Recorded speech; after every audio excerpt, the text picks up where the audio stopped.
cette fête du Saint-Sacrement, anciennement on appelait ça la fête Dieu, on nous rappelle que le sacrement de l'Eucharistie, c'est une nourriture qui vient combler nos faims profondes.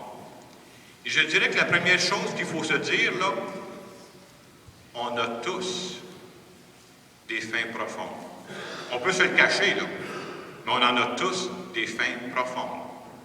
Et on sait tous aussi que ce soit au plan physique ou au plan spirituel, à quel point c'est important de bien se nourrir. Sinon, la faiblesse nous prend. C'est vrai aussi au plan spirituel, là.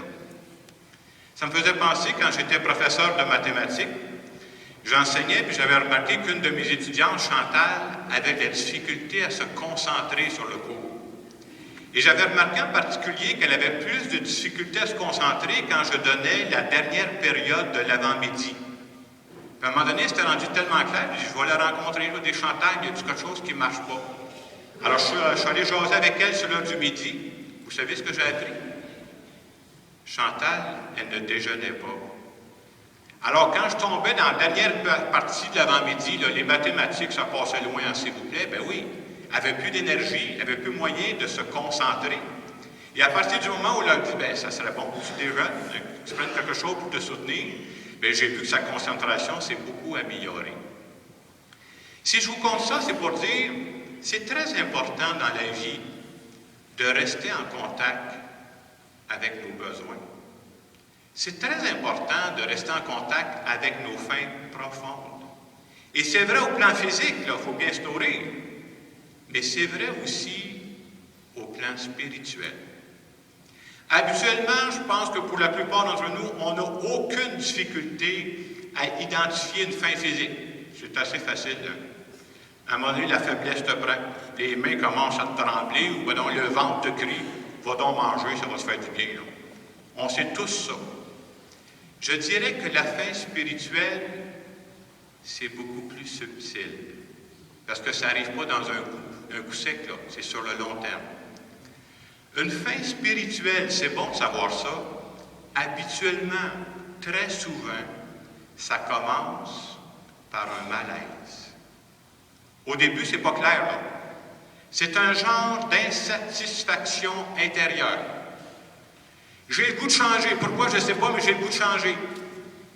Un autre signe, même les activités, ce que je faisais que j'aimais beaucoup avant, là, ça ne me tente plus. Ça, c'est un signe là, qu'il y a quelque chose qui est en train de bouger. Un autre signe, genre, je n'ai plus d'enthousiasme.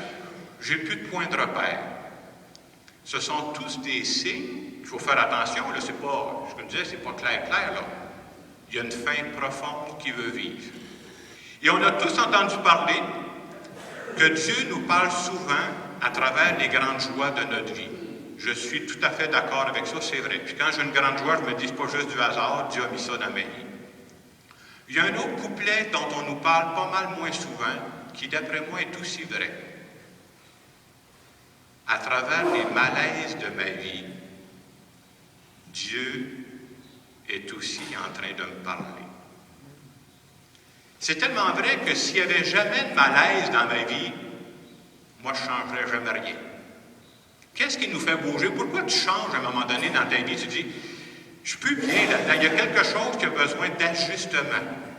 Un malaise, c'est un signe que mon cœur aspire à quelque chose d'autre. Je ne dis pas que c'est précis au début, là, mais c'est bon de savoir ça. Un malaise, c'est un signe que j'ai besoin d'un ajustement dans ma vie. Pourquoi un ajustement? Un ajustement pour repartir la vie. Un ajustement pour vivre après. Alors, vous voyez, ça, c'est des signes qu'il faut reconnaître, et c'est ça de dire, je suis sensible à ma faim spirituelle. Vous savez, dans la génération qu'on vit, puis je trouve que c'est un point positif, on est très sensible à notre santé physique. Puis en effet, on est prêt à faire plein de choses, puis moi le premier, pour garder ma santé physique. Je suis prêt à couper le dessert. Je suis prêt à acheter même des céréales bio, même si ça coûte plus cher, moi, payer ces céréales-là. Je vais en parler au marguillier, si ça ne fait pas. On est prêt à faire de l'exercice. Je suis même prêt à casser mon appareil d'exercice pour rester en forme. Quand c'est le temps de ma santé spirituelle, est-ce que je suis prêt à bouger? Est-ce que je suis prêt à me donner des moyens pour ne pas étouffer ça? Et dans l'Évangile d'aujourd'hui, on nous rappelle le dernier repas de Jésus avec ses apôtres. Et Jésus savait très bien que ses apôtres auraient besoin de force intérieure pour faire face aux défis qui s'en venaient. Et ce que je trouve sage dans la décision de Jésus, c'est que Jésus a décidé de ne pas les nourrir juste une fois. Jésus a plutôt décidé de leur donner une nouvelle façon de se nourrir à chaque fois qu'ils sentiront une faim profonde, à chaque fois qu'ils auront besoin de refaire leur force intérieure. Et même Jésus va dire, c'est assez précis, faites cela en mémoire de moi. C'est rare que Jésus donne une indication aussi claire que ça. Là. Vous n'avez une bonne méthode. Autrement dit, je pourrais dire que Jésus a choisi d'appliquer le dicton qu'on connaît bien. Plutôt que de donner un poisson à manger à un pauvre, apprends-lui à pêcher. Et Jésus n'a pas nourri, il dit, je vais vous nourrir à ce soir une fois. Non. Il dit, je vais vous donner un nouveau moyen de vous nourrir, c'est l'Eucharistie. Puis vous pourrez le refaire à chaque fois que vous aurez besoin de refaire vos forces intérieures. Et c'est pour ça qu'on est là, nous autres aussi, ce matin. Vous savez, moi, je ne suis pas un prophète, je suis juste un petit curé. Mais j'ai l'impression, je peux me tromper, que présentement, au Québec, il se vit une grande famine spirituelle.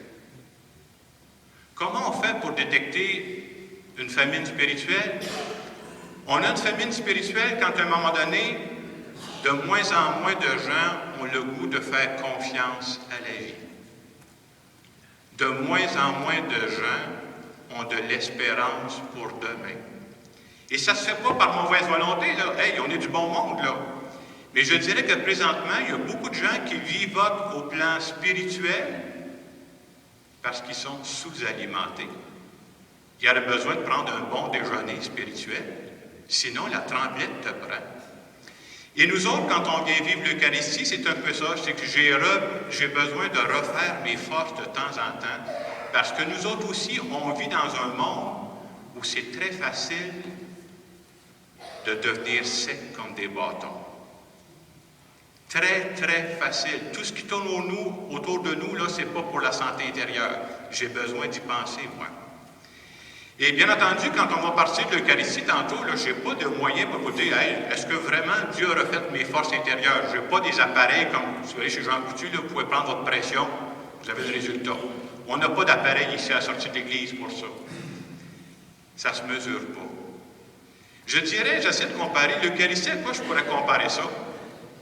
C'est comme une séance de bronzage. Même si moi, je ne me fais pas bronzer souvent. Là. Vous savez, quelqu'un qui veut se faire bronzer, une belle journée comme aujourd'hui, tout ce que vous avez à faire, c'est que vous allez dehors, mettez-vous au soleil. Vous n'avez pas besoin de répéter tout le temps, il faut que je bronze, il faut que je bronze. Non, laisse faire, mets-toi au soleil, ça se fait tout seul. Je dirais que c'est la même chose quand je viens vivre l'Eucharistie. Quand je viens vivre l'Eucharistie, je choisis de prendre un moment pour m'arrêter, pour me mettre sous le soleil de Dieu. Je n'ai pas besoin de répéter tout le temps, il faut que Dieu me transforme, il faut que Dieu me transforme. Non, laisse faire. Laisse-toi griller, là. Tranquillement, Dieu va te travailler. Moi, je crois profondément à ça. Et comme si je veux garder un bon teint, ben j'ai besoin de revenir de temps en temps. Et quand ça fait longtemps que je n'ai pas nourri ma vie spirituelle, soyez pas surpris, je commence à avoir le teint pâle. Soyez pas surpris, je perds de mes énergies. Soyez pas surpris, à un moment donné, puis j'en rencontre, ce n'est pas des problèmes inventés, il y a des gens qui n'ont même plus le goût de vivre. Ça, c'est signe que ma santé spirituelle, là, s'est rendue zéro. Mon réservoir est vide. Alors, ce matin, nous autres, on est venus vivre l'Eucharistie. On se laisse bronzer par Dieu. Et cette semaine, vous repenserez à la parole de Dieu, vous repenserez... Il y a des inspirations qui vont venir de Dieu. Moi, je suis convaincu que Dieu nous parle. Et notre rôle, j'en ai un rôle à jouer, là. Pas juste à me faire bronzer. Ce matin, c'est le bronzage. Qu'est-ce que Dieu est en train de me dire? À travers une joie que je vis, Il y a un malaise, il y a quelque chose qui m'agace, là. Surtout si ça revient plusieurs fois, j'écoute. Dieu est en train de me parler. Et ce sera à moi de bouger, d'essayer des choses pour avancer. Alors ce matin, moi je crois sincèrement qu'on ne perd pas notre temps.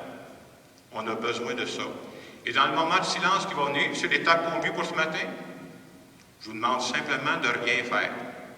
Laissez-vous bronzer par Dieu.